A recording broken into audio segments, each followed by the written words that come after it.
This is CGTN, China Global Television Network.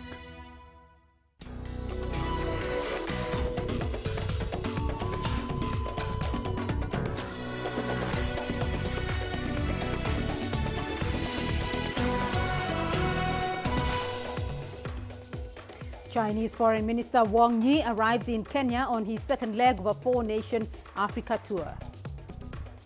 Somalia's Prime Minister Mohamed Hussein Roble meets with representatives of opposition presidential candidates as efforts to end election impasse continue. And truckers paralyzed operations on the Kenya-Uganda border in protest over mandatory COVID-19 testing fees.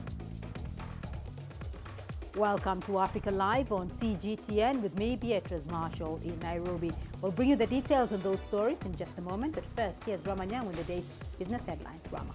Thank you very much, Beatrice. Here's what's coming up in the course of the hour. Egypt is eyeing economic growth of 5.7% this year. We'll have the details. And banks in Zimbabwe are posting impressive growth numbers despite the general economic malaise in the Southern African country. We'll have the details on those stories and lots more coming your way in the course of the hour. For now, let's start with the latest in current affairs with Beatrice. Rama, thank you.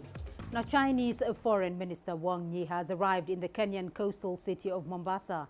He is expected to meet with the Kenyan President and Foreign Minister on Thursday. The Chinese Foreign Minister wrapped up his visit to Eritrea. And while there, he met with President Isaias Afewerki and Foreign Minister Osman Saleh. In a joint statement, both sides confirmed the establishment of a strategic partnership.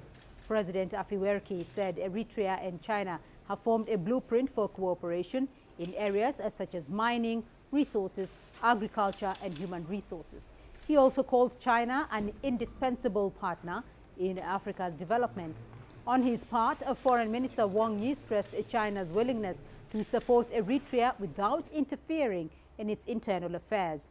Wang Yi is set to visit the Comoros next. Well, let's cross over to Nick Mudimba now. He's joining us with the latest from Mombasa. Good to see you there, Nick. Now, Chinese Foreign Minister Wang Yi has wrapped up his visit to Eritrea. What were the outcomes of this meeting? Absolutely, Beatrice. Just as you've said, the meeting in Eritrea was about strategic cooperation, and this was very instrumental in Wang Yi's visit because now it's a win-win situation. And as you know very well, Beatrice, that China and Eritrea share so much in common, and most of those topics and issues being touched on was just about cooperation, about resources, about security, about peace, and also cementing the fact that countries that are meddling with internal issues is actually not good in the face of China. So in Eritrea, Wang Yi's visit was going to cement what has already existed for long. And of course, this one bolsters a relationship between Eritrea and China, Beatrice. Well, the Chinese Foreign Minister has also now arrived in Kenya for his official visit and meeting with Kenyan officials. What's on the agenda?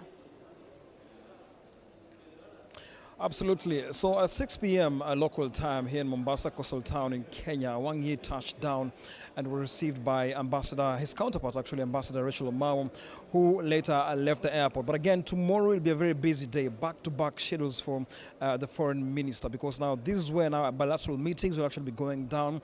He'll be meeting various stakeholders, ministerial delegates in a round-table situation, and so much more. Later on, he'll also meet Kenya's President Uhuru Kenyatta, and they will head straight to the Kipevu oil terminal, which has been very instrumental in actually aiding Kenya's quest to maintain the capacity in terms of oil retainance, and of course just making even submarine docking possible. So there's so much in store. When you talk about development in Kenya, when you talk about, of course, SGR, when you talk about the expressway in Mombasa, that is Kenya, it's a lot coming up, and the impact to the economy is actually very conspicuous. So many people have actually gained employment, so many people's lives have changed through these projects, and tomorrow the bilateral talks will actually be strengthening what already exists between China and Kenya, which again will prove that indeed the relationship is actually very strong, and this is a win-win situation, Beatrice. Nick Mudimba for us there in Mombasa with a visit. Thank you. Now, several infrastructural projects are being constructed by Chinese firms in Kenya and are expected to be completed by mid this year. Key among them is the Nairobi Expressway and the bus rapid transit system. CGTN's Enoxi Collier looks at how Chinese-aided projects are changing the East African nation. A group of workers building the last pieces of concrete beams to be used in the construction of the expressway in Nairobi. Engineers are reinforcing beams using a technique that up till now has been largely theoretical in Kenya. That is concrete that is, I would say, over-reinforced. So you're not just putting bars of reinforcement, you actually stretch the bars. So when you let go of them, they actually compel the concrete to come even closer together. So the concrete becomes stronger than it is. The Kenyan Principal Secretary for Public Works says the construction of the expressway has helped Kenyan students experience the technology that has enabled engineers to build longer and bigger bridges. We are using them as teaching laboratories. So we teach in the universities. But there's hardly any person in Kenya producing pre-stressed concrete. The construction of the Nairobi Expressway is in the final stages. The road is expected to be ready for public use come May this year.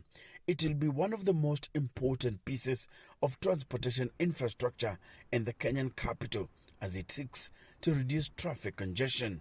It's being constructed by a Chinese firm, China Road and Bridge Corporation, under a public-private partnership. So if you get private money, 65 billion, which will be put here as foreign direct investment, there's nothing better than that. And so we wanted to show that PPP can work in Kenya and in Africa. Indeed, Chinese companies are undertaking several infrastructure developments in the capital city and across Kenya. Stekol Corporation is building the country's first bus rapid transit system. Like the expressway, the BRT project is aimed at decongesting Nairobi. A lot of people have told us that our relationship with China is not beneficial. For those who say that, I request them come.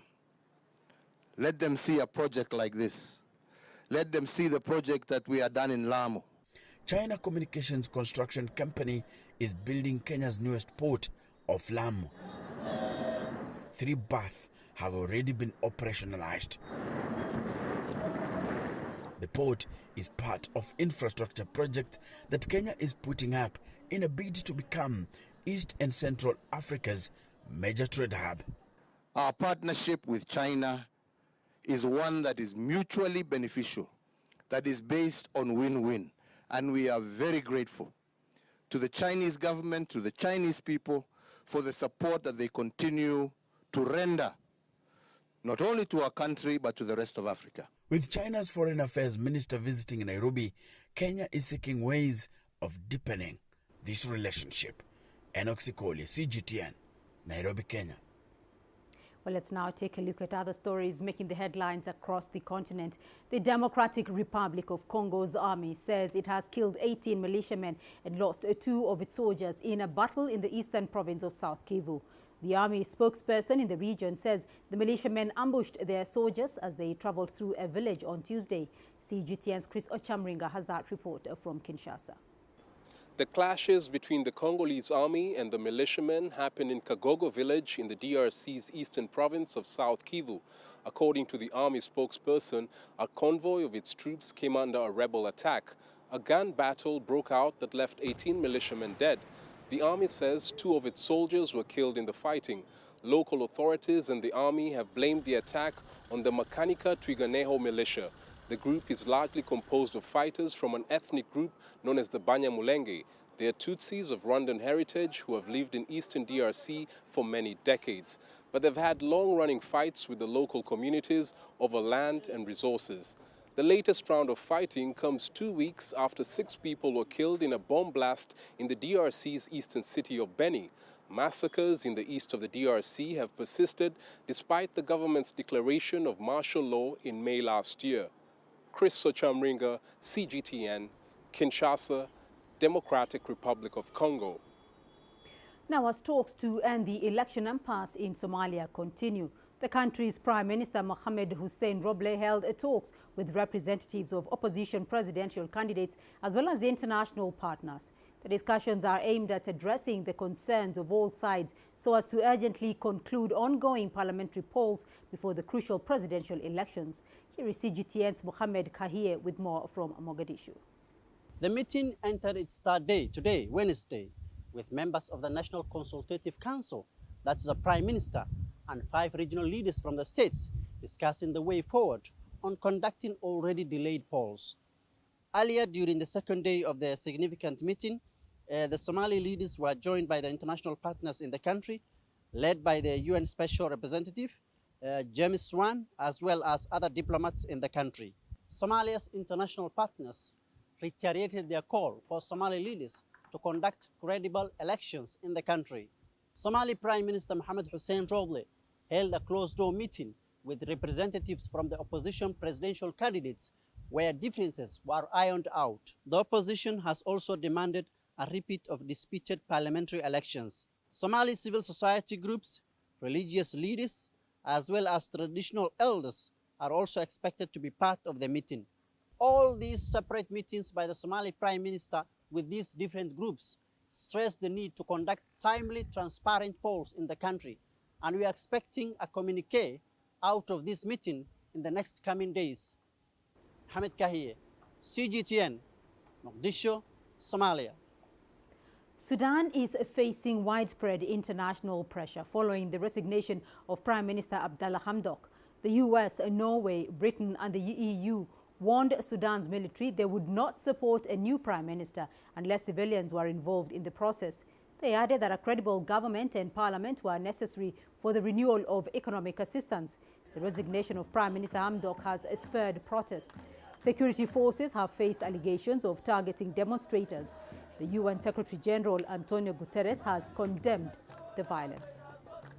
The Secretary General has also taken note of the resignation of Prime Minister Abdallah Hamdok and regrets that a political understanding on the way forward is not in place despite the gravity of the situation in Sudan.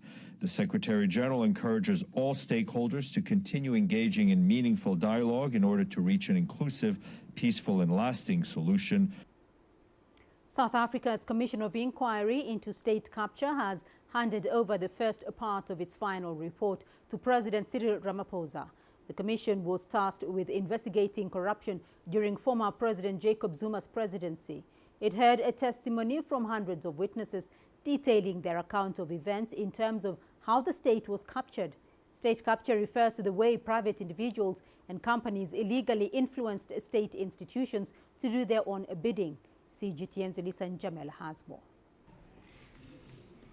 Almost 4 years to the day since the Commission of Inquiry into State Capture started, Chairperson Judge Raymond Zondo handed the first of 3 reports to President Cyril Ramaphosa. The first part of the report is divided into 3 volumes. The first volume deals with corruption at the country's national airline, the South African Airways. It also targets the findings on the Gupta family who owned the New Age newspaper.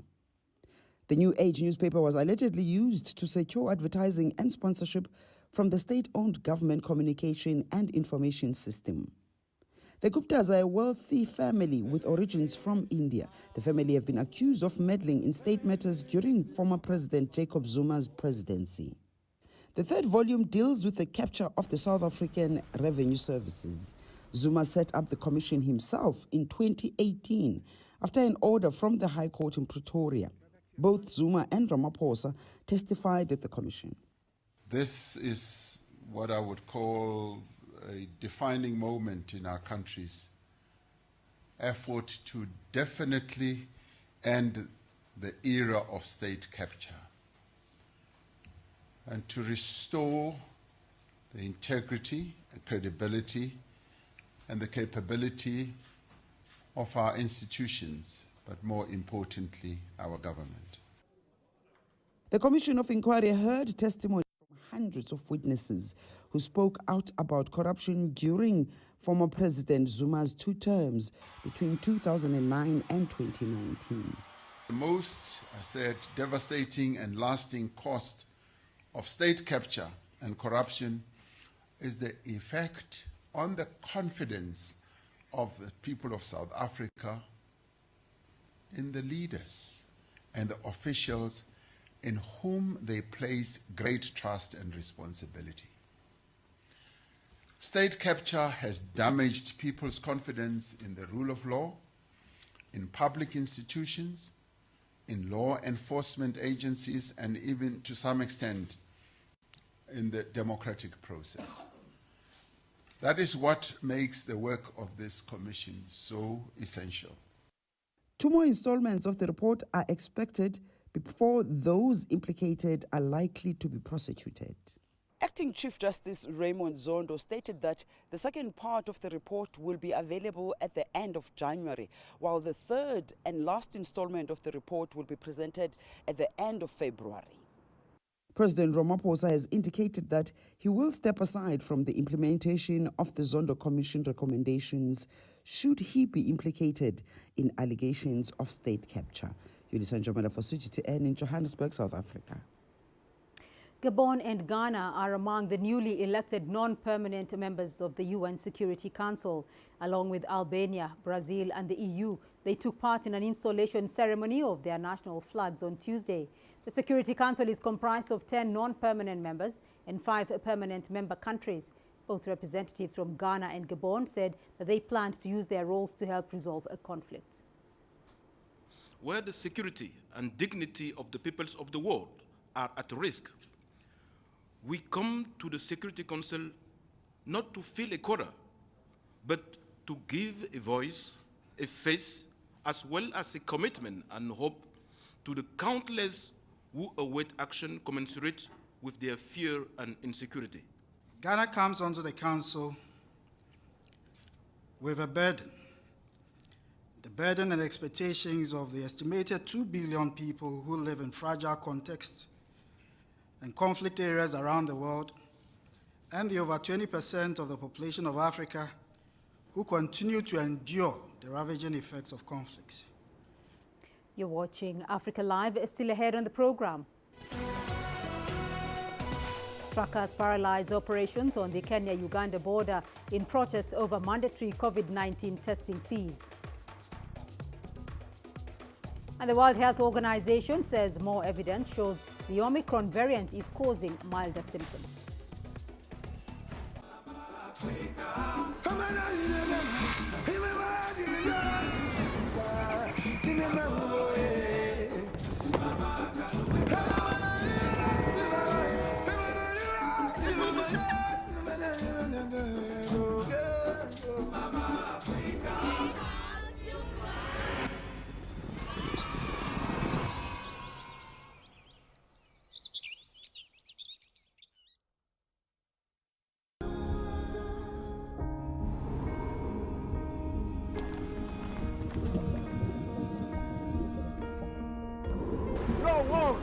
No one again began holding guns. Machine guns from police forces toward the protesters.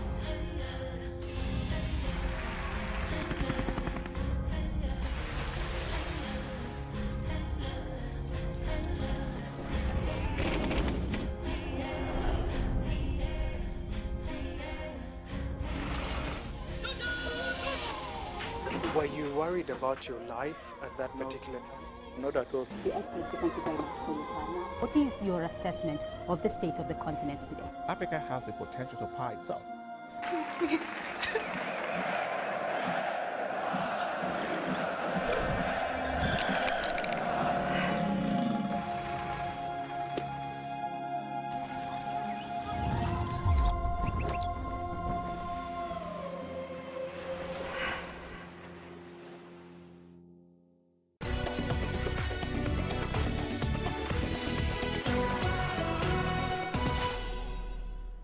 Let's now head to Uganda, where a strike by truck drivers from the East African region has entered its second day.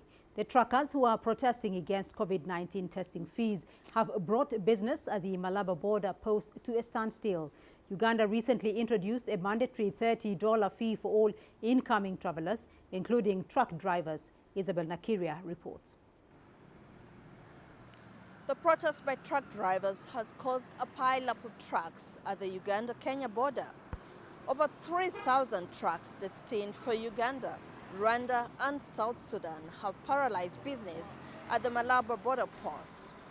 Trucks are lined up about 30 kilometers from Malaba to Bungoma in Kenya. The truckers are objecting to a COVID-19 testing fee, which they say is too high for them after they've already presented negative COVID-19 test results from their respective countries. Why are they rejecting corona certificates from Kenya if we are East Africans and yet we have already paid the fee? We are not going to pay any single cent. No truck will enter Uganda. At the beginning of the pandemic, Uganda was offering free COVID-19 tests to truck drivers, but a decision was made to introduce the $30 fee to cover government costs. Authorities in Uganda have now reduced that fee to $25, but that too is too high for those protesting. I am having meetings with the drivers. As I talk now, I have the next meeting with the Kenyan counterparts, which is going to be in KRA, Kenya, and we're still going to discuss issues of normalizing traffic. The Malaba border post is one of Uganda's major entry routes, with thousands of trucks normally bringing in goods from neighboring Kenya's port of Mombasa every day. Isabel Nakiria, CGTN Kampala, Uganda. And the latest on the coronavirus pandemic, the World Health Organization says more evidence is emerging that the Omicron variant causes milder symptoms than previous variants. WHO Incident Manager Abdi Mahmoud told journalists in Geneva that Omicron is affecting the upper respiratory tract. His remarks on the reduced risks of the severity of the disease is backed with other data, including a study from South Africa.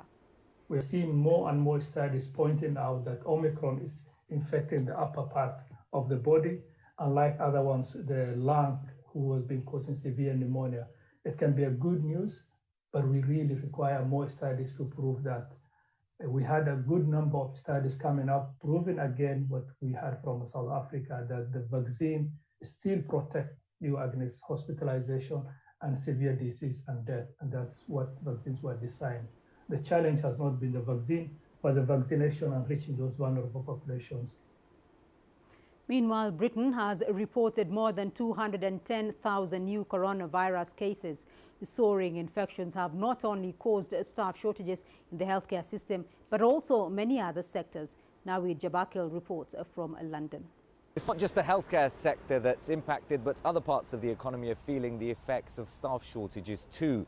After an extended Christmas holiday period, Tuesday was the first day many people returned to work and saw trains and public transport hit by cancellations. The rail delivery group, which represents train companies, says a fifth of services were cancelled over the past fortnight because of the pandemic, with around 1 in 10 staff off work too. And schools are another area of concern. Pupils have been returning to classrooms in many parts of the UK, with face masks now compulsory in secondary schools in England. But teaching unions say the spread of Omicron is forcing too many teachers off work. And with COVID-19 case numbers continuing to hover near record highs in the UK, the situation in the coming weeks could get even worse. Nawid Jabakil, CGTN, London. Further afield, Hong Kong is imposing new curbs for the first time in almost a year as infections continue to rise. Virus measures include banning flights from 8 countries. Chief Executive Carrie Lam announced the list of countries affected. These 8 places are Australia, Canada, France, India, Pakistan, the Philippines, the UK and the US. If you have paid attention, you would notice that most of our imported cases are from these places. We hope that this measure can drastically cut down the imported cases to Hong Kong. Other measures include a ban on indoor dining after 6 p.m., the closure of entertainment venues from Friday, and the cancellation of major events until January the 20th. This comes as authorities there began a citywide search for the contacts of a COVID-19 patient. They've also ordered a Royal Caribbean cruise to Nowhere ship to return to port early. 9 passengers of the cruise ship were said to be linked to a recent Omicron cluster in the city. And the Philippines is tightening its COVID restrictions due to threats posed by the Omicron variant. Strict quarantine rules have been reimposed in Metro Manila. Gretchen Maladad reports. The Philippines is seeing a massive spike in COVID-19 cases. There was more than 800% growth in the past 2 weeks, and the government has placed Metro Manila under alert level 3, which means tighter restrictions. The health department says that it is highly likely that the growth is due to the Omicron variant. I'm here in one of the markets in the capital, Manila, and as you can see, it's business as usual. People are going about their daily lives, but with a bit of caution. Most people know each other in small markets like these ones, so oftentimes it's easy to let their guards down and become lax in following health protocols. The country has experienced a couple of surges since the pandemic started, but with this new Omicron variant, many are more worried of getting infected. You can't take away the fear, right? Most of the people here are already living in poverty. If the situation worsens because of the Omicron variant, people will be more burdened and sinking to destitution.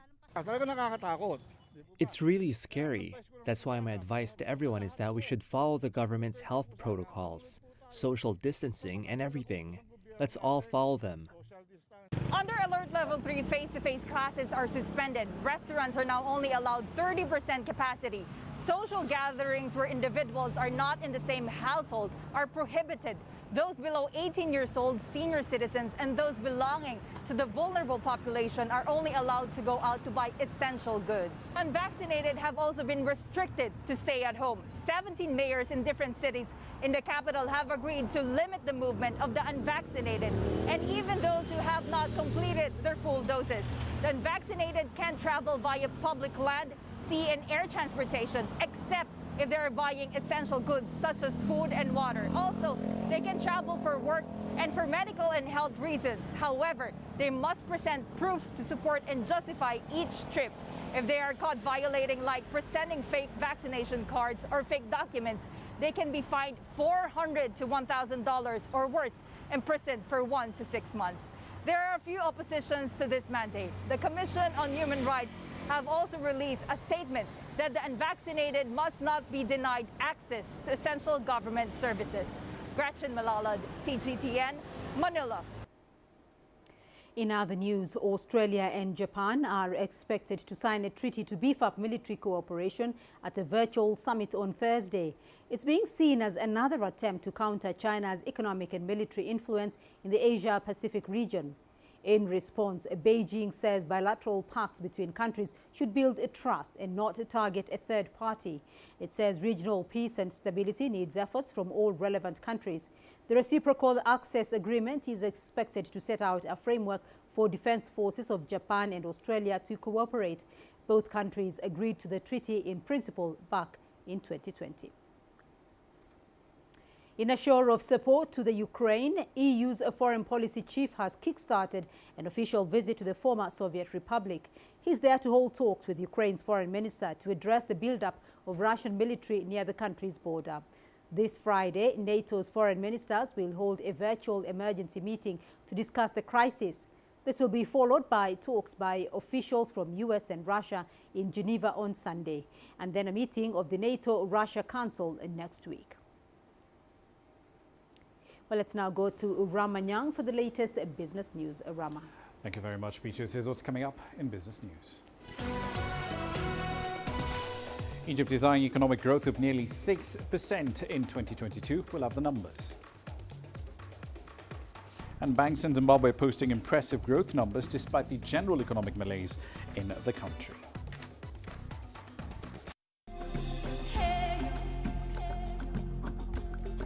Accra is my kind of city. That's because when I'm here, I feel like I'm back home in Lagos or Abidjan, which are two of the major cities I grew up in. Business in Africa is high risk. After about a decade covering business news on the continent, I've learned it's all about the high risk, but also the high returns and the high energy. You simply have to adjust in order to keep pace.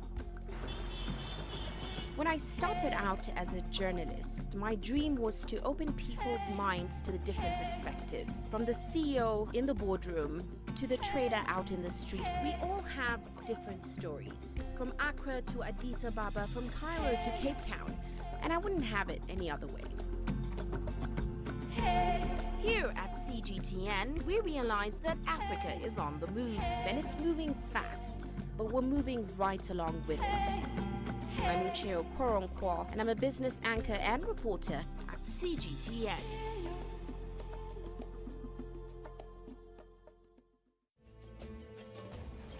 There's more to this place than just glorious landscapes. There's more to it than just, say, Table Mountain or glorious, endless salt flats. There's more to it than countries that are home to some of the deepest mines in the world. There is so much more to this place, even if it is home to some of the finest diamonds on the planet.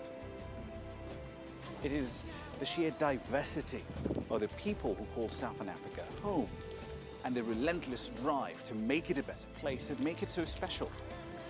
And we know that because this too is home.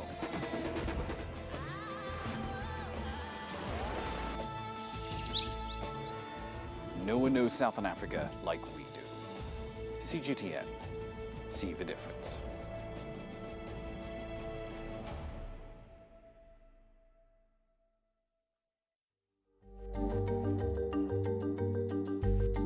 Africa Live.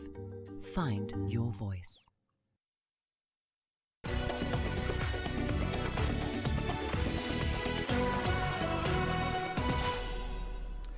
Welcome back. Let's start up north in Egypt. The draft budget for the 2022-2023 fiscal year aims to achieve 5.7% economic growth as government is looking to keep expansion on track.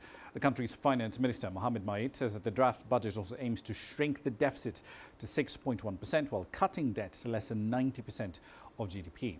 Economic growth is forecast to reach around 5.6% in the fiscal year that ends in June. According to the International Monetary Fund, Egypt was one of the few emerging market countries to post growth, positive growth in 2020 as a result of government incentives designed to support the sectors hardest hit by the pandemic.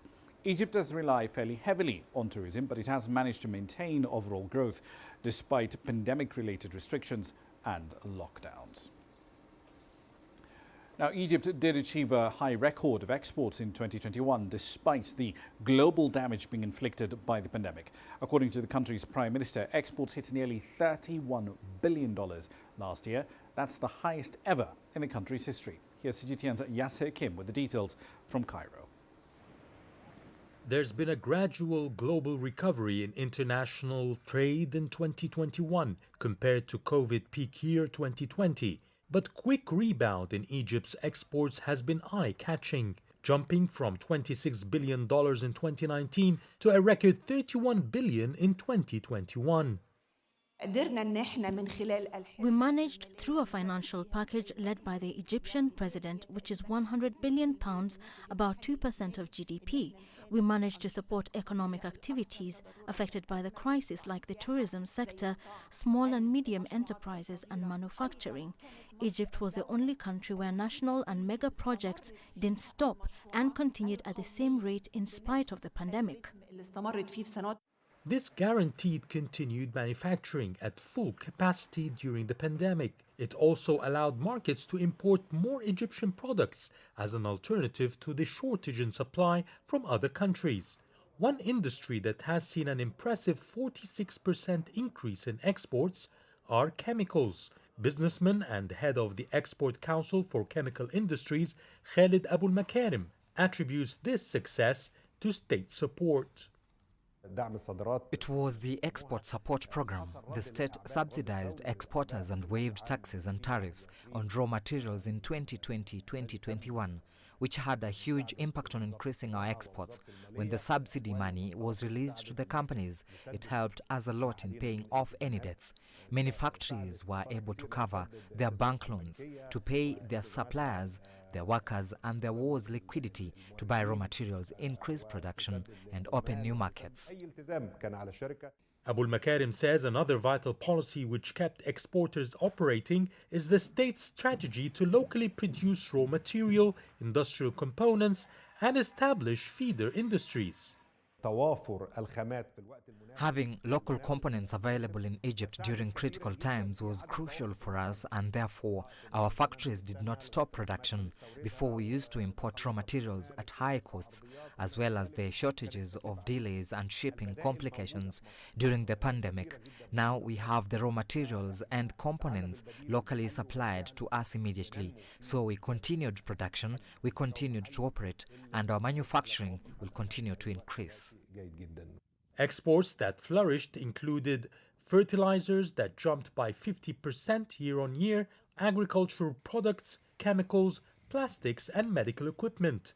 The government has also helped exporters enter new markets with free trade agreements like the Mercosur states, as well as the focus on Africa.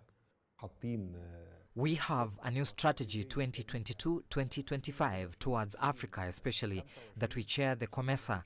In the next 3 years, I expect our exports in the continent to grow by 30% every year.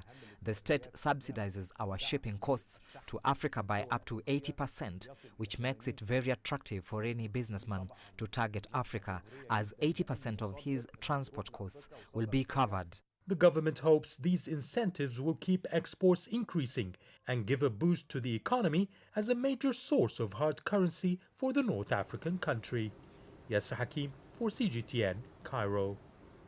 Let's head over to Zimbabwe. The country's central bank's latest quarterly report on the banking sector has some interesting numbers in it. It's showing that total profits over there among the banking sector surged by $2 billion in 4 months. That's amidst the overall sound performance of the sector, given the prudent supervision that we're seeing there. Now, according to the report, the aggregate core capital was $63 billion as of 30th September 2021. That's up from $53.66 billion at the end of Q2 last year, mainly attributed to growth in retained earnings. Total banking sector loans that also went up by 23% from $142.7 billion to $175.6 billion in a period under review. Total banking sector assets in the meantime up by nearly 20%, mainly attributable to the translation of foreign currency denominated assets. On to monetary policy issues, this time in Tunisia. Authorities over there have ruled out another rate cut. Now, that decision comes amidst a pandemic-induced economic crisis which has been exacerbated by the ongoing political uncertainty there. Tunisia's central bank left the benchmark rate unchanged at 6.25% in its final meeting of 2021. It opted against any changes despite rising inflation and a forecast of slow economic growth in 2022. From Tunis, here's CGTN's Aden Chouachi.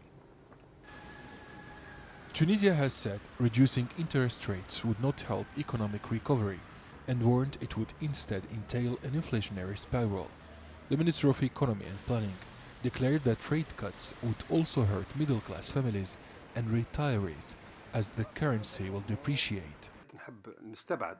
I rule out some hypotheses and classical measures to revive the economy. We cannot cut interest rates because this scenario would entail an inflationary spiral and hit people's purchasing power. The 2022 state budget set the investment and development-related expenses at $2.9 billion. The minister noted that the North African state's government will not authorize massive public investment as the debt ratio stands at 85%.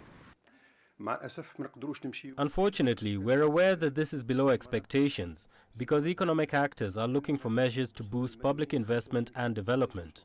We must preserve the value of the dinar, which should not depreciate further, especially since we must preserve the major financial balances.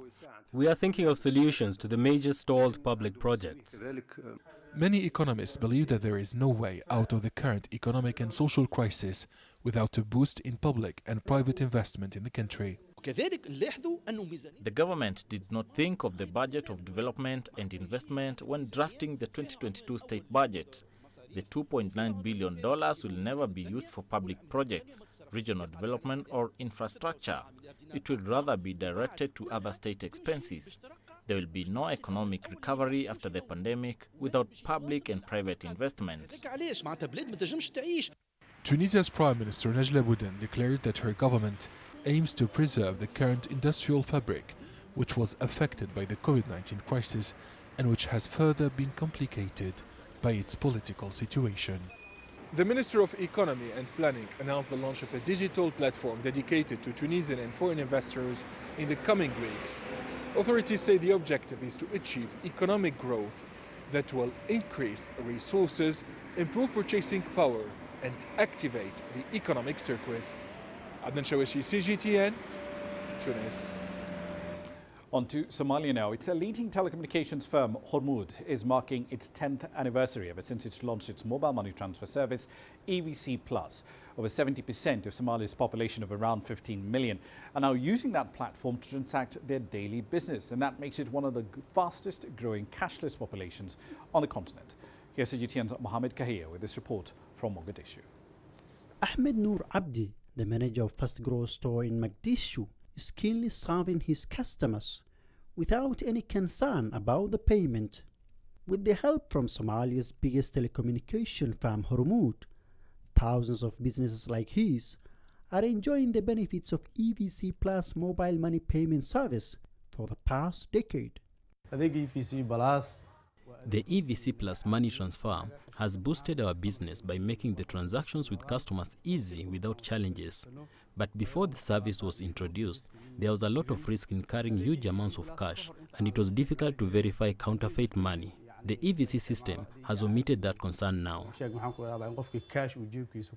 According to Hormuz, transactions worth more than $5 million are conducted daily using EVC Plus mobile money transfer platform. As the company with over 8 million subscribers aims to expand its free services in the Horn of Africa region in the near future. Hormuz Telecom is planning to have business partnership with other Eastern Africa telecom and banking companies so that we can interconnect our services in order for them to have market share, hereby introducing their services, and the same way we want to penetrate in their markets to introduce our products to our bigger population in the region, because we believe business nowadays don't have border restrictions. Currently, over 70% of Somalia's 15 million population use mobile money transfer services, making it one of the fastest growing cashless communities in the world. Since its inception 10 years ago, Somalia's leading mobile money transfer EVC Plus has transformed lives by creating jobs and enhancing business activities with no charges for sending and receiving of money. Mohammed Kahir, CGTN, Mogadishu, Somalia. And I'll leave it there for the time being. Ahead in global business, we'll be heading over to Nigeria. The World Bank is warning that the country is forecast to experience among the highest levels of inflation in the world in 2022. So what exactly is going on in Africa's most populous economy? We'll find out at the top of the hour. See you at 1800 GMT. For now, back to Beatrice. Rama, thank you. Let's now take a quick look at your sports news. Here's what's ahead. Senegal's Lions of Teranga challenged to bring the AFCON trophy home. Beijing, China's capital and its cultural nerve center, a modern metropolis with traditional roots. And now it becomes the first city in the world to host both Summer and Winter Olympics. After 14 years, the biggest sporting extravaganza returns to Beijing. Thousands of athletes from around the globe will compete in over 100 events at 3 zones, cheered on by over 1.4 billion Chinese citizens and millions abroad. CGTN